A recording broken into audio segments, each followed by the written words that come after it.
7 to 7 p.m. Today is November 5, 2023. Ako sa Mercy Part 3. Evening Editors, Mabane Vlog.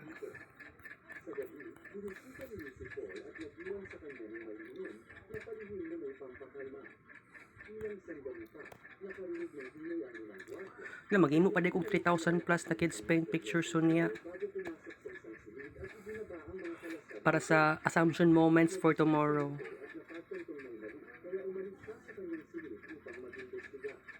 Nang makita niya ang isang bangkay, sinubukan ng tumawag ng security ngunit walang natanggap na tugon. Matapos i-activate ang kanyang talaksan, inikat niya ang katawan at nakita ang isang katulong na may kunyari sa kanyang dibdib. Gracia. Maglibog ko. Ano man ni? What the fuck? Niambak nito part 16? Okay, ani na lang. Kini ang part 16.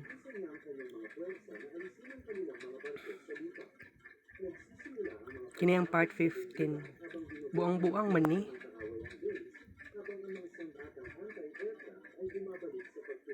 Ay, buisit. Sobrang dali no, malas ang naitabo ba?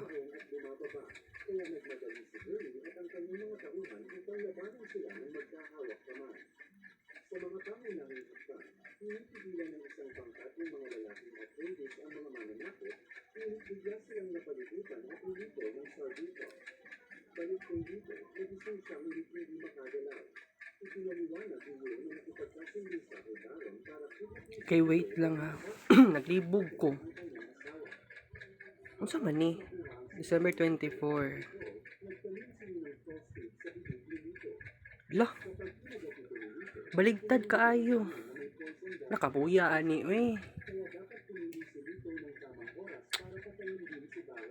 Reset.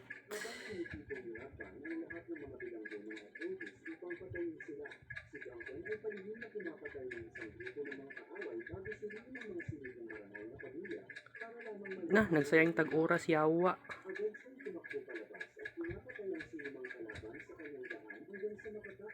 Wala ko kabantay, animal. Ako na human, piste.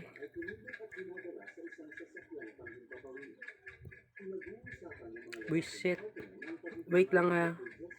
December 24. Kini ang December 25.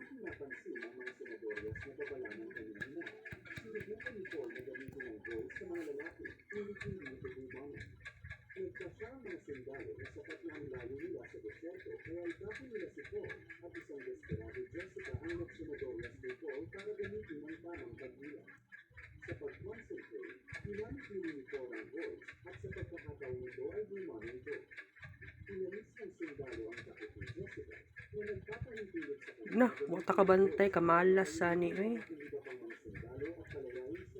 Pagkatapos ay pinatay na rin ang lalaki at pinalaya ang kanyang anak.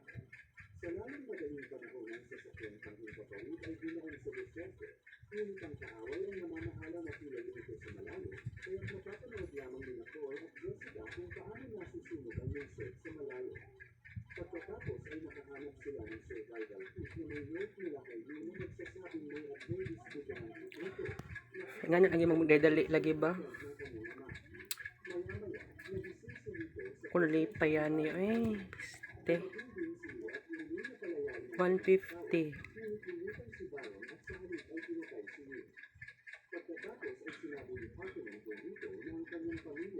140. 150. Huh? Okay, part 16.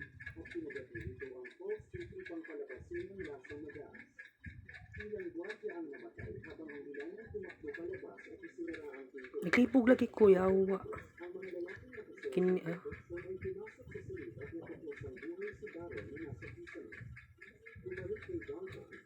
gaya ani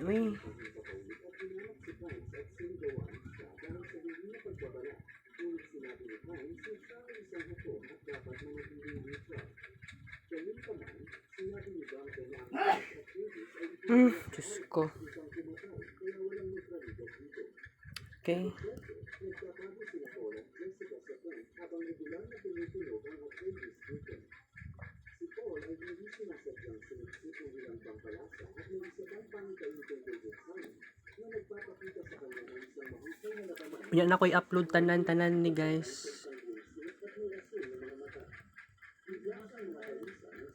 O si Col, gawas Col.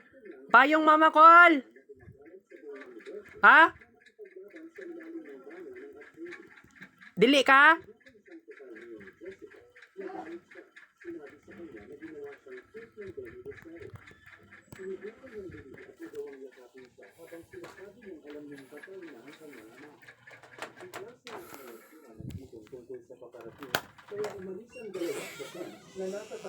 Kuan ba ka ulanon ba niya? Siya pwede pa yung magdadalag payong buang.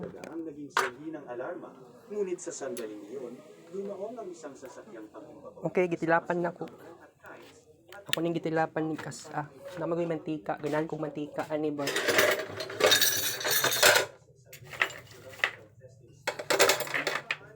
Gawas mo siyang kulbal god no.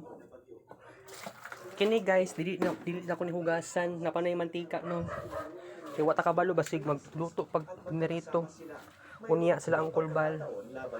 Naglagot yan ko sa kong inahan ni. Banggitin niya na ang Fremont ay naniniwala sa Mesiya.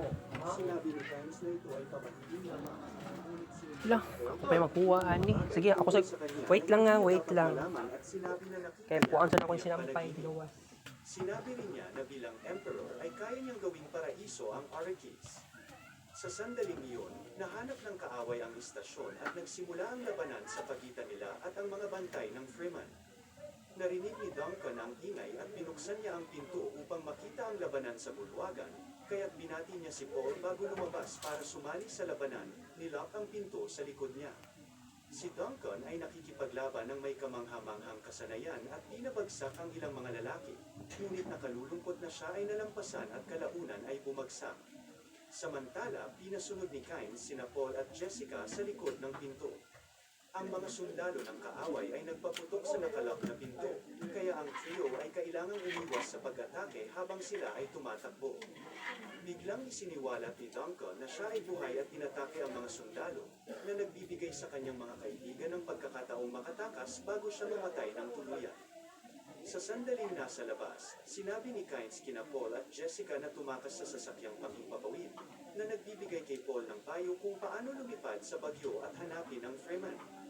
Sa kasamaang palad, wala nang lugar para sa kanya upang makasama. Habang lumilipad ang dalawa, nagtanim si Kynes ng thumper na nagpapadala ng mga vibrations para makaakit ng sandworm na balak niyang sakyan. Sa kasamaang palad, siya ay natagpuan at pinatay ng mga sundalo ng Sarducon, ngunit bago siya mamatay, inhampos niya hindi nagkataon na dumating ang sandworm at nilamon sila. Samantala, hinabol ng kalaban sina Paul at Jessica at pinaulanan sila ng mga missile. Lumipad si Paul sa sandstorm at dahilan upang hindi sila masubaybayan ng mga missile. Gayunpaman, sinimulan ng bagyo na sirain ang sasakyan. Okay, continue. Wait lang. Ni Jessica ang litany against fear at may pangitain si Paul na nagsasabi So, ako nang gibalhin dara guys. Binitawan ni Paul ang mga Tulog ka, kontrol at sando. hinayaan ang Tulog bagyo ka, na gabayan short ang pants. sasakyang paikot. Ngunit kapag nakalabas na sila, Hindi bumagsak ka puwiya, ang mga ani, bangka oy. at nag-crash landing sila. Sa kabutiang palad, nakaligtas sila at pagkatapos na maisuot ang mga suit, nagsimula silang paglibot upang hanapin ang Freeman. Nang huminto sila upang magpahinga, nakita ni Paul ang isa pang pangitain kay Chani na nagsasabi sa kanya na harapin ang kanyang mga takot. Nakikita rin niya ang isa pang Freeman sa pangitain na nagsasabi sa kanya na marami pa siyang dapat matutunan. Gamit ang para-compass ni Duncan, nagpatuloy sina Paul at Jessica at itinuro ni Paul kay Jessica ang paglalakad sa buhangin upang maiwasan ang pag-akit sa mga uod. Ilang sandali pa, hindi sinasadyang natapakan nila ang drum sand na gumagawa ng ingay at nakakuha ng atensyon ng isang uod. Tumakbo ang dalawa habang hinahabol sila ng nilalang, ngunit biglang may nag-activate ng thumper na umaakit sa atensyon ng sandworm palayo sa kanila. Umakyat sila sa ilang kalapit na bato para sa kaligtasan at natuklasang napapalibutan sila ng Freeman na nag-set up ng thumper.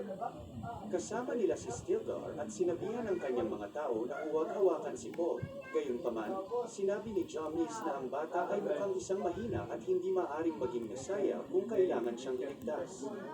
Ipinaliwanag ni Stilgar na si Paul ay bata pa at maaaring matutunan ang kanilang mga paraan, ngunit si Jessica ay masyadong matanda at hindi maaaring sumama sa kanila. Agad na sumalakay ang Freeman, ngunit si Jessica ay isang mahusay na mandirigma at nahuli si Stilgar, naglalagay ng kutsilyo sa kanyang lalamunan. Umatras ang Freeman at binitawan ni Jessica si Stilgar na tanggap silang dalawa na makakapunta. Biglang narinig ni Paul ang isang boses at natuklasan na naroon si Chani, na sinasabi sa kanya na hindi siya naniniwala na siya ang Messiah. Dapat silang pumilos, ngunit tutol si James na isama ang mga estranghero at hinamon si Jessica sa isang labanan. Sinabi ni Stilgar na hindi maaaring hamunin ni James ang isang pari kaya tinanong ni Jomis kung sino ang lalaban sa kanyang pangalan at nagboluntaryo si Paul. Habang naghahanda sila para sa labanan, si Paul ay may isa pang pangitain na siya ay natalo habang ang voice ay nagsasabi na si Paul ay dapat mamatay para ang Messiah ay bumangon. Lumapit si Chani at sinabi kay Paul na gusto niyang mamatay siya ng may karangalan, kaya pinahiram niya ito gamit ang espada na gawa sa ngipin ng uod. Pagkatapos ay nagsimulang maglaban sina Paul at James. Mabilis na nakakuha ng kalamangan si Paul at itinapat ang kanyang espada sa lalamunan ni James na hinihiling sa kanya na sumuko dahil hindi pa siya nakapatay ng sinuman dati. Sinabi ni Stilgar na walang mapagbigay at dapat mamatay ang isa sa kanila. Mabangis na lumaban si James, ngunit paulit-ulit siyang dinaig ni Paul nang hindi siya pinapatay. Nang biglang sumagi sa isip ni Paul ang isang pangitain, pinatumba siya ni James. Gayunpaman, sa wakas ay tinanggap ni Paul ang kanyang kapalaran at bumangon upang harapin ang isang kamatayan. Pagkatapos, sinabi ni Stilgar na si Paul ay Gikan isa ko. sa kanila ngayon habang iginulit ni Jessica na kailangan ni Paul Wala kuan? sa planeta. Gayunpaman, hindi sumasang-ayon Wala dinuguan. sinasabi ng pamilya, itinunod sa Orpheus hindi para sa pagkalasa o kayamanan, ngunit para sa lakas ng puno. Sinabi niya na ang kanyang daan ay patungo sa desierto at kung ang puno ay nagkakaroon ng mga ito, sila ay darating. Habang papunta ang dito sa desierto, pinapanood ni Paul at Jessica ang isang puno na nakasakay sa isang sanduan gamit ang mga tao. Pagkatapos ay sinabi ni Sam kay Paul na ito ay simula lamang. Salamat sa panonood. Please like and subscribe para matulungan ang aming channel.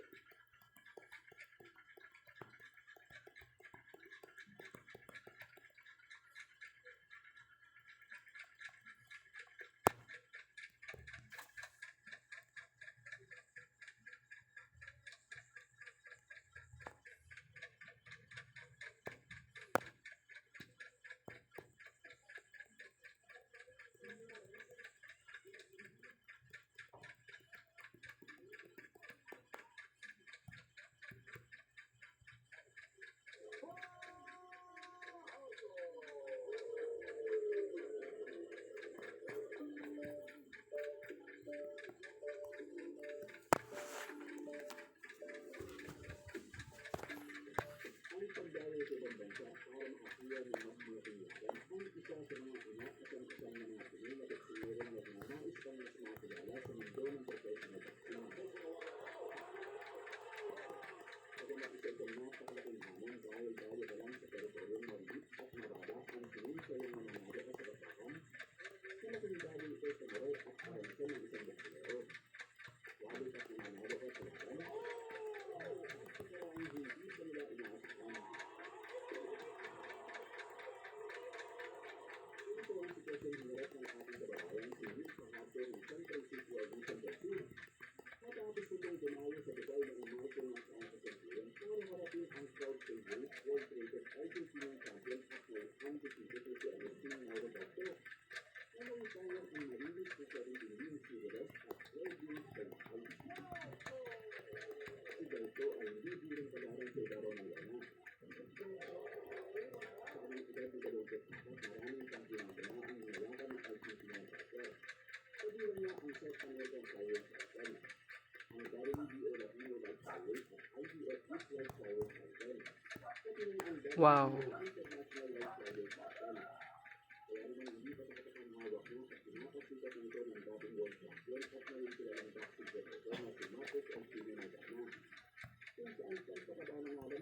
Kids Paint last session.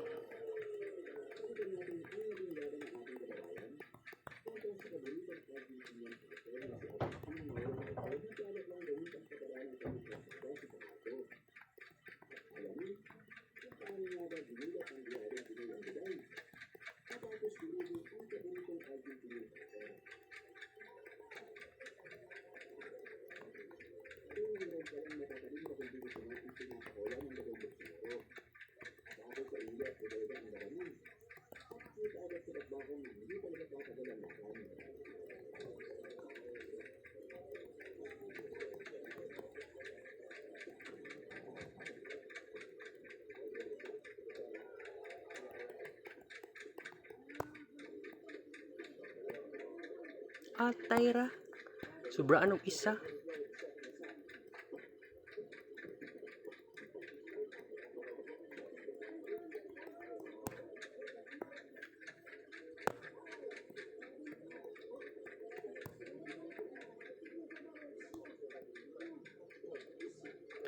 Alright, 1050 to Tumblr Kids Paint Pictures, Part 3, Evening Edition Series.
Wow!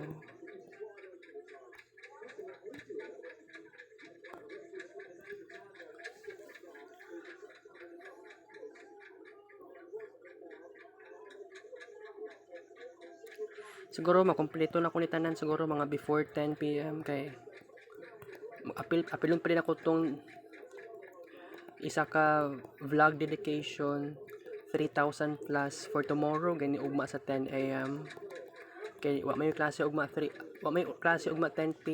AM kay online class lang na ni Ma'am Dagoy na Profession of Faith Monday to Wednesday. So, unya mag-advance preparation lang ko. So, tanan natay part 1 to part 2, part 3 to part 8 naman ay ang Kids Paint dedication para sa Kids Paint Assumption College of Davao. Sa part 9, unya ay kato naman sa side sa advanced preparation 3,000 plus.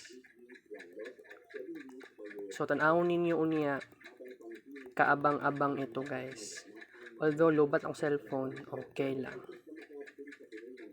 Inom pa ko sleeping pills ani. Wow.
pelikula ay nagbukas sa isang nagyayarong bundok sa Sweden, kung saan ang isang dating asasin na nagngangalang Jack ay ginugugol ang kanyang oras kasama ang kanyang kasintahang si Ingrid habang sinusubukang itago ang kanyang dating buhay na hindi alam ni Ingrid. Isang umaga, lumabas sila para mamasyal at nakakita sila ng mga bakas ng paa sa niebe. Sa tingin ni Ingrid ay maaaring sa mga hunter ito, ngunit si Jack na mas nakakaalam ay naghinala. Kaya't pinalagdag niya si Ingrid sa isang taguan sa tamang oras bago sila nagsimulang barilin ng isang tao mula sa kakahuyan. Nagulat si Ingrid ng mabunyag na mayroon siyang baril at ginamit ito upang patayin ang umaatake sa isang tumpak na putok. Bumagsak ang katawan sa harap nila at sinimulan itong tingnan ni Jack habang sinasabihan si Ingrid na pumunta sa bahay para tumawag ng pulis. Sa sandaling tumalikod si Ingrid, pinatay din siya ni Jack dahil alam niyang nakompromiso ang kanyang pagkakakilanlan. Okay guys, kids paint. Last session. Naghihintay para sa kanyang kasama, ngunit nahanap siya ni Jack at pinatay din siya. Pagkatapos, nagmamadaling umalis si Jack sa bansa at pumunta sa Roma sa Italia, kung saan nakipagkita siya sa kanyang boss na si Pavel. Ipinaliwanag ni Jack na natagpuan siya ng mga Swedish at walang kinalaman si Ingrid dito, ngunit naniniwala si Pavel na maaaring si Ingrid ang nag-set up sa kanya at pinaalalahanan si Jack na hindi siya dapat makipagkaibigan sa ganitong uri ng trabaho. Si Pavel na ang bahala sa mga taong nakahanap kay Jack, ngunit samantala, hindi siya maaaring manatili sa ganoong kalaking lungsod, kaya nagplano siya para manatili si Jack sa Castelvecchia, isang napakaliit na bayan sa Italia. Gamit ang kotseng inihanda ni Pavel para sa kanya, naglakbay si Jack sa Castelvecchia, ngunit hindi na ito nagustuhan sa sandaling dumating siya dahil sa napakaliit at nakakabagot dito. Nagpasya si Jack na iikot ang sasakyan, itinapon ang teleponong binigay sa kanya ni Pavel, at pumunta sa Castel del Monte, isang mas aktibong bayan. Dito siya umupa ng isang napakasimpleng apartment at ginamit ang pangalang Edward, ngunit karamihan sa mga kapitbahay ay Okay, alright. American. Nagsimula si Jack Okay, alright. na gawain ng pag-ehersisyo, pagbisita sa lokal na kape, at pagdadala ng kanyang camera sa mga natural na lugar dahil nagpapanggap siyang photographer. Bagamat tahimik na ang buhay niya ngayon, binabantayan pa rin ni Jack ang paligid para anumang panganib na maaaring dumating, gamit ang mga binocular upang pagmasdan ng Castelvecchia kung sakaling may naghahanap sa kanya. Dapat ay part 4 guys. Thank you for watching.